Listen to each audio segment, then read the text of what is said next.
Yang namanya kembali ke Allah itu bukan mati sebenarnya. Kembali ke Allah itu 4 dimensi diri kembali ke Allah.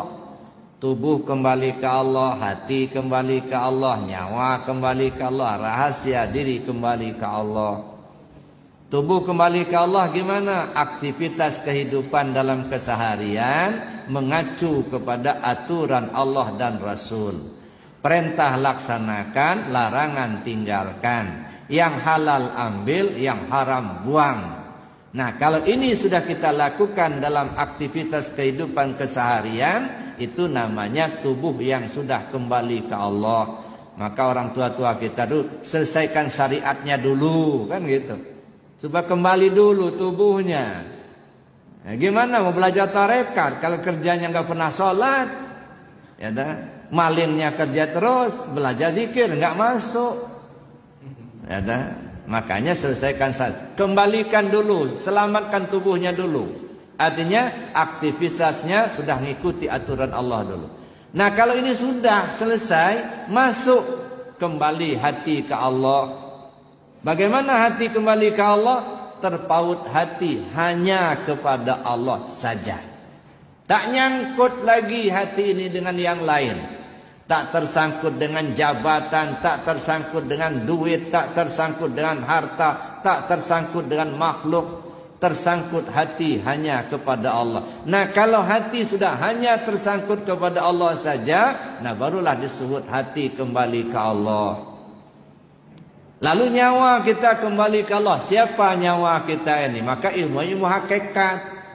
Supaya kita tahu betul siapa sih ruh kita itu. Quli ruh min amri rabbi. Ya, ruh itu siapa ruh ini? Hakikat ruh itu siapa? Maka kita perlu kaji. Setelah kita paham, duduk di situ, maka itu ibarat nyawa sudah kembali ke Allah. Kita nggak punya nyawa, Pak. Yang punya itu Allah. Apa Bapak Ibu punya ruh? Ada ruh nggak? Ada. Pernah bikin? Nggak pernah kan? Ruh siapa itu? Ruhnya Allah. Fanafakhtu fihi min ruhi, kutiupkan ruhku, kata Allah. Ruh siapa? Ruh Allah. Cuman kita aja yang ngaku-ngaku punya ruh itu. Nah, padahal itu sebenarnya ruhnya Allah, bukan ruhnya kita. Nah, kalau kita sudah paham itu, kembalilah ruh kepada Allah. Itu namanya nyawa yang sudah kembali ke Allah. Ya, tidak diakui lagi milik kita, bukan. Nah, tinggal satu lagi, rahasia diri kembali ke Allah. Nah, kalau 4 ini sudah kembali ke Allah, insya Allah selamat, Pak. Ya, dan maka sering saya katakan, yang namanya kembali ke Allah itu bukan mati, bukan. Mati itu ajal, batas waktu untuk kembali kepada Allah. Kalau sampai mati tidak kembali ke Allah, jangan harap di akhirat akan kembali ke Allah. Tak kenal Allah di dunia sekarang ini, jangan harap kenal Allah di akhirat.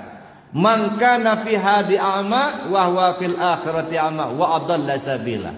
Siapa orang yang buta tentang Allah di dunia ini, di akhirat pun dia buta dan akan menempuh jalan sesat. Nauzubillah, tsumma naudzubillah. Maka Bapak Ibu yang saya hormati, ya mumpung umur kita masih ada, badan masih sehat, kita manfaatkan semaksimal mungkin. Ya, maka saya sering katakan, singkirkan dulu pemikiran kita dari urusan pahala sama surga. Udahlah, nggak usah dipikirin yang begitu. Kenapa? Itu urusan Allah. Mau dikasih pahala oleh Allah, alhamdulillah. Ya, nggak dikasih pun tetap ibadah, Pak. Ya, mau surga kita Allah yang ngasih, bukan kita yang berusaha untuk mendapatkan surga. Ya, walaupun tunggang-tunggi ibadah belum tentu dapat surga, Pak. Itu pemberian Allah. Ya, jangankan surga, bayar kelingking satu aja nggak kebayar dengan ibadah kita, Pak. Apalagi surga. Nah, maka urusan kita sekarang ini bukan urusan pahala sama surga. Urusan kita, kembalikan dirimu kepada Allah. Inna lillahi wa inna ilaihi raji'un. Mudah-mudahan kita diberi petunjuk oleh Allah. Amin ya rabbal alamin.